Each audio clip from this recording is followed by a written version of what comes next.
In the days after Donald Trump announced that the FBI had searched his Mar-a-Lago home, the New York Times reported that some senior Republicans had been warned by Trump allies not to continue to be aggressive in criticizing the Justice Department and the FBI over the matter because it is possible that more damaging information related to the search will become public.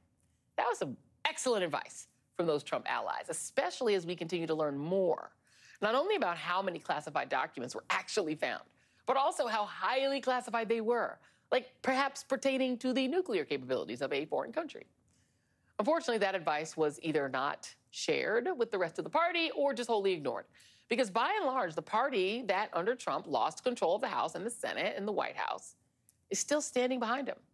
And it's not just that they're like staying loyal to their dear leader, they're actually tripping all over themselves, trying to find any excuse to downplay Trump's actions, which sure do seem criminal, while blaming the FBI, the DOJ, and the Biden administration, and maybe God and the Tooth Fairy next. This morning, Senator Marco Rubio, the ranking member of the Senate Intelligence Committee, who over the weekend called the investigation a document storage issue, is now providing more cover for Papa Trump with further attacks on the DOJ. So if it was really that sort of an urgent problem, why didn't they immediately demand their return? Why didn't they come to the Gang of Eight or the Intelligence Committee heads and say, look, we've got this major problem on our hands? Instead, what we get is these constant leaks, and the only reason to leak to the media is to influence the narrative, which tells you this is being politicized. Joining me now is Matt Castelli, a former CIA officer who is running for Congress against, guess who, Elise Stefanik in New York's 21st Congressional District. I'm sorry, I didn't mean to laugh. But I do find much of what Marco Rubio says to be humorous. Would you like to answer his question? You know, he thinks it's no biggie, and that it's proved to be no biggie because no one went to him in his committee. Your thoughts? Hi, Joy. Thank you for having me. Listen, I spent nearly 15 years at the CIA serving our country, and I take great issue with any politician who would put their career and their re-election prospects ahead of protecting our country. This is a grave issue. There's been a serious breach of our national security.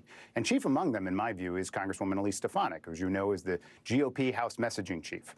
And in that role, she's now setting the tone for the message for this midterm election. As we go into and reveal more of these details about this investigation, her response to that was to put a target on the back of law enforcement. Her response to that in the last week or so was to say that this investigation was a hoax. Now, listen, I spent nearly 15 years at the CIA. And when you walk into CIA headquarters, you'll find 139 stars on the wall of CIA officers who died in the line of duty, collecting and protecting our nation's secrets, the same kind of secrets we're talking about here. I'd like folks like Elise Stefanik or Marco Rubio to look those family members in the eyes and to tell them that their sacrifice was in vain, to tell them that this threat to our national security was all a hoax. I know you had my good friend Mark Polymerapis just on, and he accurately pointed out, if any one of us walked out of CIA headquarters with one piece of classified information of this level, we would have been behind bars. And so I think the American people are growing sick and tired of there being a separate set of rules for the rich and powerful. And they're also sick and tired of politicians who are more interested in protecting the rich and powerful than they are in protecting us. And just to be very clear, I want to read the whole quote. This is what Elise Stefanik, to your point, said last week about Trump's mishandling of classified documents. She said, this is, as you said, Russia hoax 2.0. The typical loyal media compass is the latest leaked justification that started off as nuclear codes has now morphed into whatever Joe Biden's corrupt allies think the media will transcribe as the loyal stenographers they are. The fact of the matter is the Biden White House is using the Department of Justice and the FBI's political arms, Joe Biden's campaigns, yada, yada, yada. And I have to ask you this, as somebody who, like you said, you're running for office now, but you were in the CIA. You were a nonpartisan. Am I accurate that the CIA does not take a partisan side, right? Correct. All of our national security professionals, the military, we don't take partisan sides. We swear an oath to the Constitution. Right. So have you ever in your life, in your career in 15 years, heard of a political actor on the Republican or Democratic side blowing off the idea of national security secrets being stolen from the United States? No. And this is a serious concern that everyone should have right now. When we look at folks like Elise Stefanik, who is willing to sell out our country and our national security to protect and advance their own careers. Stefanik, this is a pattern of behavior. We know her to be a sellout. And this is something we see in our district, in the 21st Congressional District where I'm running against her. And my opponent has sold out veterans by voting against veterans' health benefits. She's sold out women by voting against guaranteeing reproductive rights. She's sold out our seniors by voting against reducing the cost of prescription drugs. Time and time again, we see folks like Elise Stefanik who would rather put their own career advancement ahead of the needs of our country, our national security, and our community. And it strikes me that Donald Trump himself once had a word for folks like Elise Stefanik. He called them the swamp, and I think he was exactly right. Let me ask you this, just from your former job point of view. Talk about what the risks would be of this kind of information being out there. Because this is not an unsafe. I've talked about it the other day. We had a rash of deaths of our agents around the world that the CIA had to cop to. They lost a lot of agents, people who had put their lives on the line for us, and they died.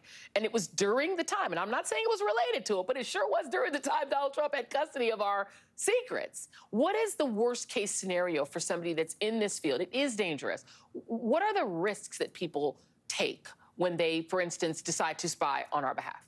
Yeah, well, we certainly have put individuals in harm's way. They put themselves in harm's way in order to provide us with information to protect U.S. national security, to advance our national security interests. And those lives may currently be at risk because we did not, in this instance, keep that classified information contained in a safe space. There are reasons why there are requirements around all of this. There are reasons why we keep them in safe spaces. We don't just allow them to hang out in a Florida resort, open in some sort of basement storage unit or worse. But in addition to the lives that may be at risk, we have billions of dollars of taxpayer-funded collection systems that may be at risk. Certainly, U.S. standing in the world with our allies or our enemies is at risk. So there are grave national security implications from these events.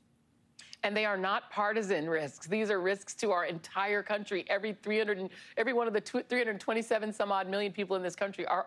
It's all of us are at risk together. Come on, people, wake up. Matt Castelli, thank you very much, and best of luck in your campaign. Still ahead.